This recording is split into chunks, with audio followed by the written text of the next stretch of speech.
আসসালামু আলাইকুম ভিউয়ার্স, আশা করি সকলে ভালো আছেন। আজকের ভিডিওতে আরও একটি ইউনিক স্টাইলের ফুল তৈরি করব।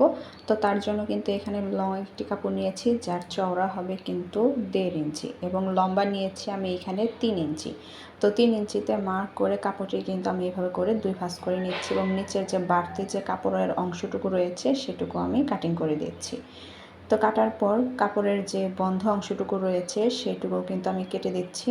তো বন্ধ অংশটুকু কিন্তু আমি এখানে কাটিং করে নিলাম। তো কাটিং করার পর এখান থেকে কিন্তু আমি একটি কাপড় নিয়ে নেব। তো কাপড়টিকে প্রথমে 2 ভাঁজ করে নিচ্ছি।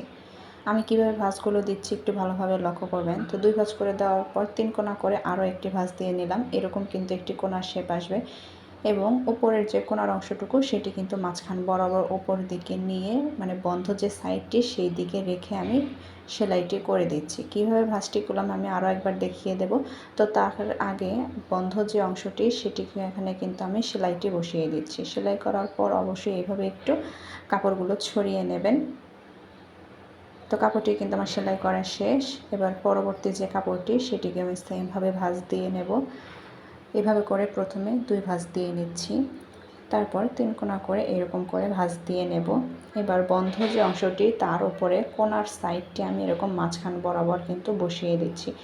অবশ্যই যাতে মাঝখান বরাবর হয় সেই দিকে একটু লক্ষ্য রাখবেন। তো মাঝখান বরাবর বসিয়ে বন্ধ যে সাইডটি রয়েছে সেই সাইডটিতে আমি সেলাইটি বসিয়ে দিচ্ছি।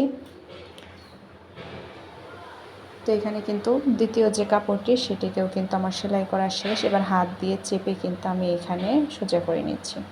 পরবর্তী কাপড়টিকেও আমি এইভাবে 2 ভাঁজ করে দিয়ে তারপর 3 কোণা করে ভাঁজ দিয়ে নিচ্ছি এবং নিচের যে কোণার অংশটুকু সেটিকে আমি ওপর দিকে উঠিয়ে দিচ্ছি। তো ওপর দিকে উঠিয়ে এবার আমি সেলাইটি করে নেব। তো সেলাই করার সময় একটু ভালোভাবে খেয়াল রাখবেন প্রত্যেকটি কাপড়ের উপর যাতে সেলাইটি ওঠে। তো এখানে কিন্তু তৃতীয় যে কাপড়টি ছিল সেটিকেও আমি এভাবে করে সেলাই করে নিয়েছি। এবার এক এক করে পরবর্তী যে কাপড়গুলো রয়েছে সবগুলো কাপড়ে কিন্তু আমি সেলাই করে নেব। তো আমি এখানে বলে দিচ্ছি আমি এখানে টোটাল 6 পিস কাপড় ব্যবহার করেছি। আপনারা চাইলে কিন্তু অবশ্যই আরও বেশি কাপড় ব্যবহার করতে পারেন। তো এক এক করে প্রত্যেকটি কাপড় সেলাই করা শেষ হয়ে গেলে এভাবে সুতো ধরে টান দিয়ে আমি প্রত্যেকটি কাপড় একসাথে করে নিচ্ছি এবং সুতোর যে শেষের মাথা রয়েছে সেটিকে ধরে আমি ভালোভাবে এখানে গিট দিয়ে নিচ্ছি। আমি এখানে একটু শক্ত করেই গিট দিয়েছি, তো এখানে 2টি গিট দিয়ে নিলাম এবং বাড়তি যে সুতোর অংশটুকু রয়েছে সেটুকু কাটিং করে দিচ্ছি।